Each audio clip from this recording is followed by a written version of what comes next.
नमस्कार मित्रों, स्वागत है आपका हमारे चैनल में। आज आपके समक्ष शनिवार की व्रत कथा आपके समक्ष प्रस्तुत कर रही हूँ। एक समय स्वर्ग लोक में सबसे बड़ा कौन है, सबसे बड़ा कौन के प्रश्न पर 9 ग्रहों में वाद विवाद हो गया। विवाद इतना बढ़ गया कि परस्पर भयानक युद्ध की स्थिति बन गई। निर्णय के लिए सभी देवता देवराज इंद्र के पास पहुँचे और बोले, हे देवराज, आपको निर्णय करना होगा कि हम में सबसे बड़ा कौन है। देवताओं का प्रश्न सुनकर देवराज इंद्र उलझन में पड़ गए। इंद्र बोले, मैं इस प्रश्न का उत्तर देने में असमर्थ हूँ। आप सभी पृथ्वी लोक में उज्जैनी नगरी में राजा विक्रमादित्य के पास चले जाइए।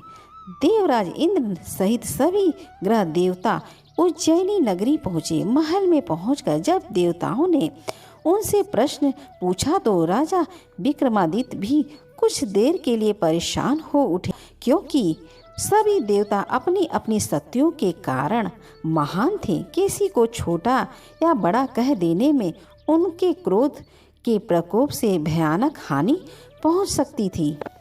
अचानक राजा विक्रमादित्य को एक उपाय सूझा। उन्होंने भित्र धातुओं स्वर्ण, रजत, चांदी, कांसा, ताम्र, तांबा, सीसा, रागा, जस्त, अब्र व लोहे के 9 औसत बनाए।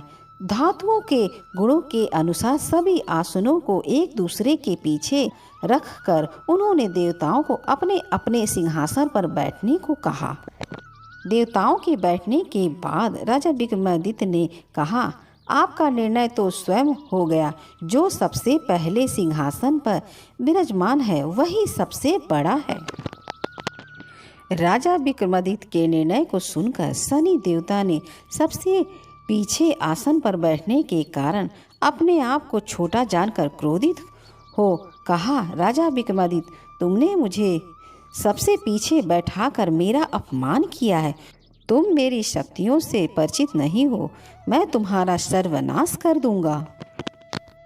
शनि ने कहा, सूर्य एवं राशि पर 1 महीने चंद्रमा, 2.25 दिन मंगल, 1.5 महीने बुध और शुक्र, 1 महीने बृहस्पति 13 महीने रहते। लेकिन मैं किसी राशि पर 7.5 वर्ष 7.5 तक रहता हूँ। बड़े बड़े देवताओं को मैंने अपने प्रकोप से पीड़ित किया है। राम को 7.5 के कारण ही वन में जाकर रहना पड़ा और रावण को 7.5 के कारण युद्ध में मृत्यु का शिकार बनना पड़ा। राजा, अब तू मेरी प्रकोप से नहीं बच सकेगा।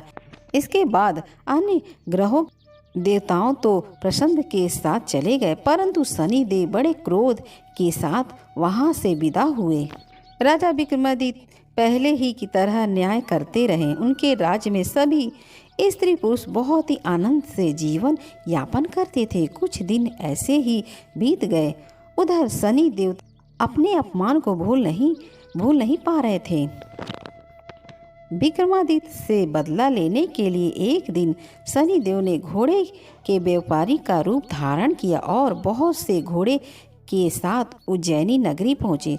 राजा विक्रमादित्य ने राज्य में किसी घोड़े के व्यापारी के आने का समाचार सुना तो अपने अश्वपाल को कुछ घोड़े खरीदने के लिए भेजा।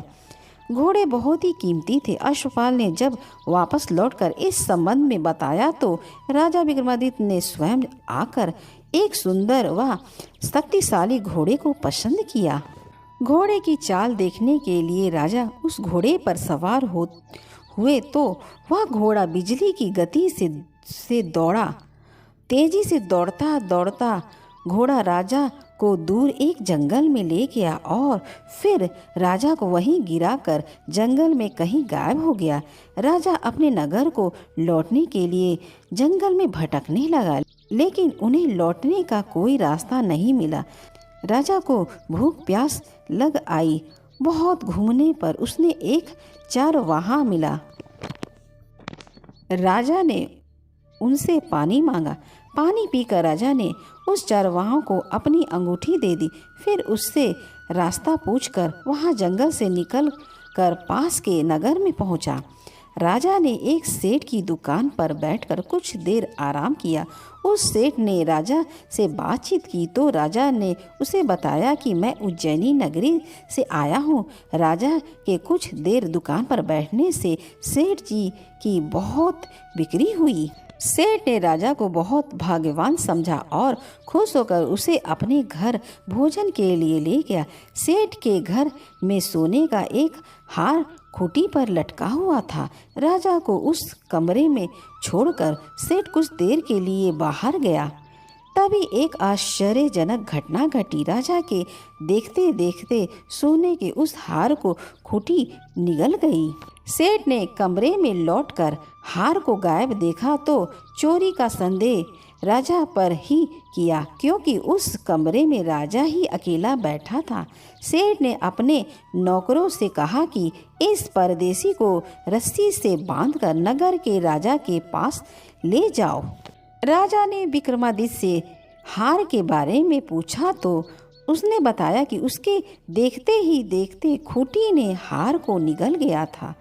इस पर राजा ने क्रोधित होकर चोरी के अपराध में विक्रमादित्य के हाथ पांव काटने का आदेश दिया।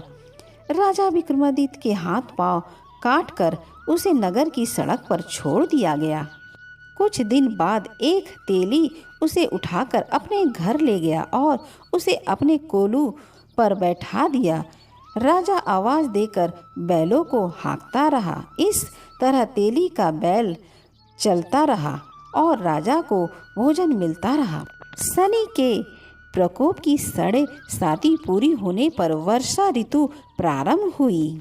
राजा विक्रमादित्य एक रात मेघ मल्लार गा रहा था कि तभी नगर के राजा की लड़की राजकुमारी मोहिनी रथ पर सवार उस तेली के घर के पास से गुजरी।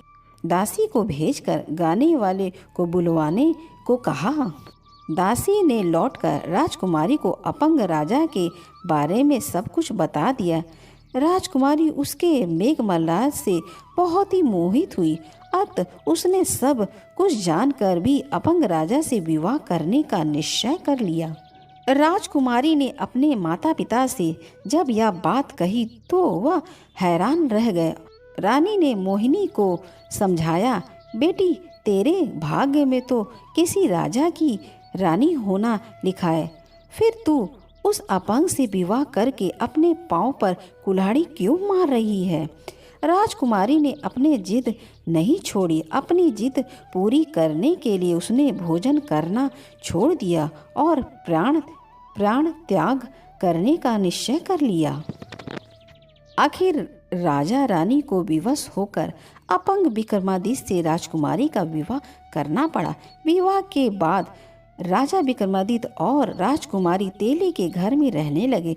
उसी रात स्वप्न में शनि देव ने राजा से कहा, राजा तुमने मेरा प्रकोप देख लिया, मैंने तुम्हें अपने अपमान का दंड दिया है।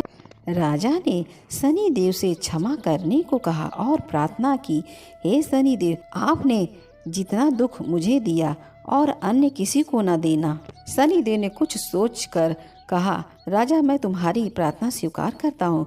जो कोई स्त्री पुरुष मेरी पूजा करेगा, शनिवार को व्रत करके मेरी व्रत कथा सुने, उस पर मेरी कृपा बनी रहेगी। प्रातः काल राजा विक्रमादित्य की नींद खोली तो अपने हाथ पांव देखकर राजा को बहुत खुशी हुई। उसने मन ही मन में शनि देव को प्रणाम किया। राजकुमारी भी राजा के हाथ पांव सही सलामत देखकर आश्चर्य में डूब गई। तब राजा विक्रमादित्य ने अपना परिचय देते हुए शनि देव के प्रकोप की सारी कहानी सुनाई। सेठ को जब इस बात का पता लगा तो दौड़ता हुआ तेली के घर पहुंचा और राजा के चरणों में गिरकर क्षमा मांगने लगा। राजा ने उसे क्षमा कर दिया, क्योंकि यह सब तो शनि देव के प्रकोप के कारण हुआ था।